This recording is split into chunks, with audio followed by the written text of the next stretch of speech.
تو عیب اگر چھوٹا ہے تو قربانی تو ہو جائے گی، لیکن ناپسندیدہ ہے، کراہت تنزیہی ہے۔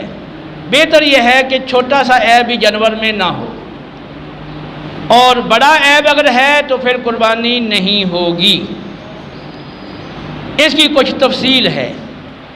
جو شخص شرعی اعتبار سے صاحب نصاب نہیں ہے، فقیر ہے، اس نے عیب والا جانور خرید لیا یا خریدنے کے بعد قربانی سے پہلے عیب پیدا ہو گیا، تو وہ قربانی کرے اس جانور کی، اس کی قربانی جائز ہے۔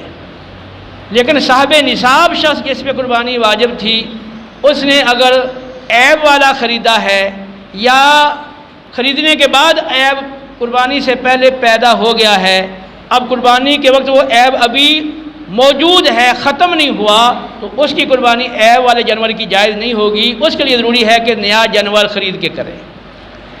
اسی طرح اگر جانور مر جاتا ہے، ہلاک ہو جاتا ہے، تو اگر وہ صاحب نصاب نہ ہو، وہ شرعاً فقیر ہو، تو اس پہ لازم نہیں ہے کہ وہ نیا جانور خرید کے کرے۔ اس کا جانور چوری ہو گیا یا گم ہو گیا یا مر گیا ہے، اس پہ نئی قربانی نئے جانور کی وہ لازم نہیں۔ لیکن صاحب نصاب شخص جس پہ قربانی واجب تھی اور اس کا جانور چوری ہو جاتا ہے، گم ہو جاتا ہے یا ہلاک ہو جاتا ہے، اس پر واجب ہے کہ وہ اور جانور خرید کے اس کی قربانی کرے۔ اچھا، قربانی کے جانوروں کے جو عیب ہیں، تو پہلے تو سمجھیں کہ عیب کس کو کہتے ہیں۔ تو عیب سے مراد ایسا نقص ہے جس کی وجہ سے تاجروں کے عرف میں اور ان کی عادت میں اور ان کے نزدیک جانور کی قیمت میں واضح کمی آ جائے۔ تو اگر تجارت کرنے والے جو لوگ ہیں جانوروں کی، تاجر حضرات کے نزدیک اس نقص کی وجہ سے واضح کمی آ گئی ہے قیمت کے اندر، تو وہ بڑا عیب ہے۔ اس جانور کی قربانی صاحب نصاب شخص اگر کرے گا تو وہ نہیں ہوگی۔ اب ان جانوروں کی صراحت احادیث میں کی گئی ہے، پھر مزید فقہا نے زیادہ تشریح کے ساتھ ان جانوروں کے بارے میں بتایا ہے۔ اگر کسی جانور کا کوئی عضو کٹا ہوا ہو یا وہ عضو بیکار ہو جائے، تو اس کی مقدار یہ ہے کہ 1/3 سے زیادہ، 1/3 یعنی تیسرا حصہ، 1/3 سے زیادہ کوئی عضو کٹا ہوا ہو یا 1/3 سے زیادہ کوئی عضو بیکار ہو جائے، تو اس جانور کی قربانی جائز نہیں۔ مثال کے طور پر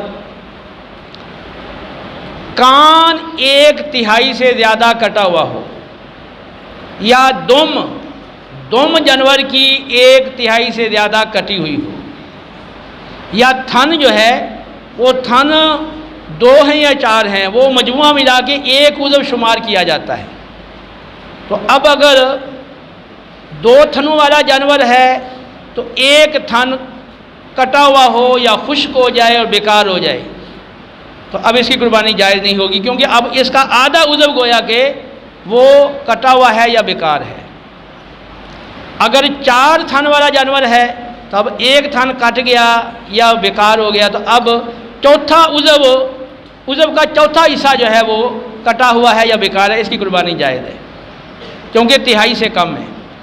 تو 1/3 دم کٹی ہوئی ہے، 1/3 سے زیادہ دم کٹی ہوئی ہے، یا 1/3 سے زیادہ کان کٹا ہوا ہے، یا کوئی اور عضو 1/3 سے زیادہ کٹا ہوا ہے، تو اس کی قربانی جائز نہیں ہے۔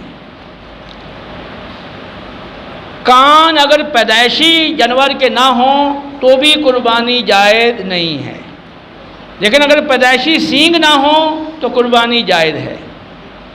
اسی طرح سینگ ٹوٹ جائے تو بھی قربانی جائز ہے، لیکن اگر جڑ سے اکھڑ گیا ہے اور وہ زخم ابھی ٹھیک نہیں ہوا تو اب قربانی جائز نہیں۔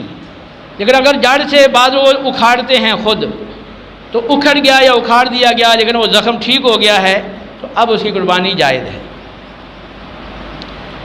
ایسا جانور جو آنکھ سے کانا ہو، اس کی بینائی چلی گئی ہو، پوری بینائی چلی گئی ایک آنکھ کی یا تہائی سے زیادہ بینائی چلی گئی تو قربانی جائز نہیں ہے۔ اگر ناک کٹا ہوا ہو تو بھی قربانی جائز نہیں ہے۔ اگر منہ میں دانت وہ نہ رہے، دانت نکل گئے، بعض دانت نکل گئے یا سارے دانت نکل گئے، اگر وہ جانور چارہ کھا سکتا ہے اور وہ چارہ معمول کے مطابق کھاتا ہے تو قربانی جائز ہے، اور اگر دانتوں کے نکلنے کی وجہ سے وہ چارہ نہیں کھا سکتا یا معمولی کھاتا ہے اور وہ لاغر اور کمزور ہو جاتا ہے پورا چارہ نہ کھانے کی وجہ سے، تو اب اس کی قربانی جائز نہیں ہے۔ اسی طرح وہ جانور جو بیمار ہے اور اتنا بیمار ہو گیا کہ کھانا پینا اس نے چھوڑ دیا، بہت معمولی کھاتا پیتا ہے، کھانا پینا چھوڑ دیا، اس کی قربانی جائز نہیں۔ اسی طرح مجنون یعنی پاگل جانور کہ اس کا پاگل پن اتنا غالب ہو کہ وہ کھانا پینا چھوڑ دے یا معمولی کھاتا ہے تو اس کی قربانی جائز نہیں ہے۔ وہ جانور جو لنگڑا ہے اور وہ لنگڑے پن کی وجہ سے چل کے قربان گاہ تک نہیں جا سکتا، اس کی قربانی جائز نہیں۔ لیکن اگر لنگڑا تو ہے لیکن چل کے قربان گاہ تک جا سکتا ہے تو اس کی قربانی جائز ہے۔ ایسا جانور جس کا پاؤں کٹا ہوا ہو اس کی قربانی جائز نہیں۔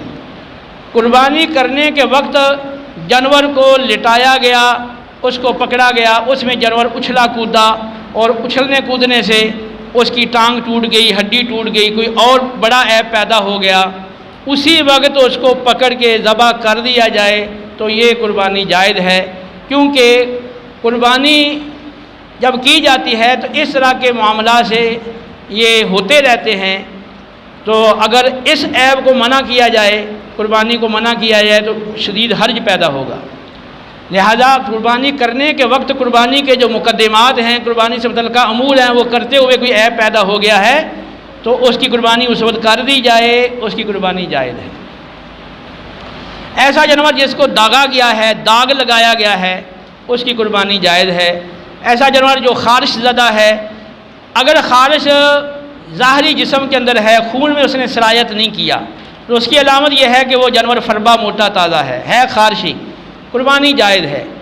اگر وہ خارش خون کے اندر سرایت کر گئی ہے تو اس کی نشانی یہ ہے کہ وہ دبلا پتلا کمزور ہوگا، اس کی قربانی جائز نہیں ہے۔ جانور بوڑھا ہو گیا، نر ہے یا مادہ ہے، نر ہے تو وہ جفتی کے قابل نہ رہا، مادہ ہے تو وہ بچے دینے کے قابل نہ رہا، قربانی جائز ہے۔ لیکن اگر اتنا کمزور اور لاغر ہے، بوڑھا ہو گیا اور کمزور ہو گیا، اب ہڈیوں میں گودا نہیں رہا، مغز نہیں رہا، اب اس کی قربانی جائز نہیں ہے۔ یہ معروف جو عیوب ہیں جن کی وجہ سے قربانی وہ جائز نہیں ہوتی، یہ میں نے آپ کے سامنے ذکر کر دیے ہیں۔ مزید اگر آپ کو ضرورت ہوگی تو آپ بعد میں سوال کر سکتے ہیں۔